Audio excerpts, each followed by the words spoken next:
मैं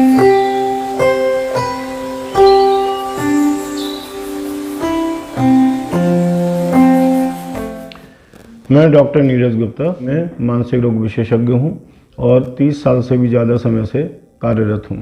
मैं आज आप लोगों से बात करना चाहूँगा OCD के बारे में, जिसको बोलते हैं ऑब्सेसिव कंपल्सिव डिसऑर्डर, या आम भाषा में आप कहेंगे वहम का रोग, भ्रम का रोग। ये बहुत कॉमन प्रॉब्लम है और बहुत कम लोग ये समझ पाते हैं कि इस प्रॉब्लम का इलाज है। लोग या तो ये मान के बैठ जाते हैं कि अरे ये तो सनकी है, सटक गया है, इसकी आदत है और ये नहीं सुधरेगा, लेकिन वो ये नहीं जानते कि ये बीमारी से ग्रसित है और उस बीमारी का ट्रीटमेंट संभव है।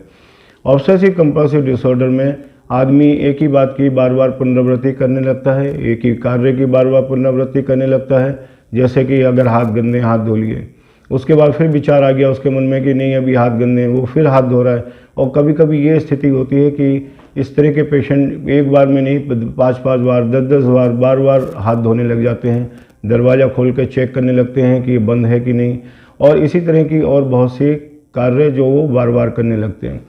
यहाँ तक कि अगर घर में कोई आ जाता है तो वो ये डर जाते हैं कि अरे ये कोई बीमारी लेके तो नहीं आ गया, इसकी वजह से गंदगी तो नहीं आ गई, और वो बार बार अपने घर की सफाई करने लग जाते हैं। पूरा दिन इसी में बीत जाता है, यहाँ तक कि उनकी दैनिक जो रोज़मर्रा के काम हैं वो भी प्रभावित हो जाते हैं, उनका रहन सहन प्रभावित हो जाता है, खान पान प्रभावित हो जाता है, और पता लगा कि वो 3 टाइम की बजाय 1 टाइम बड़ी मुश्किल से खाना खा पा रहे हैं, क्योंकि पूरा समय उनका इन्हीं कार्यों की पुनरावृत्ति में लग रहा है।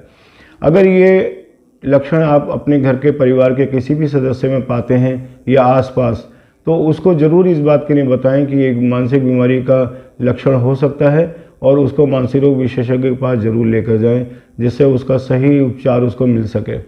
इस बीमारी में आपको दवाइयों के साथ साथ बहुत ज़्यादा ज़रूरी है सोशल सपोर्ट, कि उस व्यक्ति को अकेला ना छोड़ दें, उसे केवल बीमार समझ के जो है उससे कट ना जाएं, बल्कि उसके साथ खड़े हों, उसको सपोर्ट दें, हिम्मत दें, उसको समझाएं कि इस बीमारी का इलाज है और वो फिर से एक सामान्य जीवन जी सकता है, और उसको जो है क्रिटिसाइज करने की बजाय उसके इस बिहेवियर को ट्रीटमेंट के लिए तो लेकर आएँ, लेकिन उसको इग्नोर करें। बहुत लोग गलती कर बैठते हैं कि आप बार बार हाथ धो रहे हैं तो घर के सदस्य उसको कह रहे हैं कि अरे क्यों कर रहा है, तेरा हाथ सही है, क्यों बार बार धो रहा है। ऐसा करने पे वो एंग्जाइटी का शिकार हो जाता है, वो आपके सामने हीन भावना का शिकार हो जाता है। हो सकता है कि वो कार्य को आपके सामने बार बार ना करे, उसको छिपाए, लेकिन आपके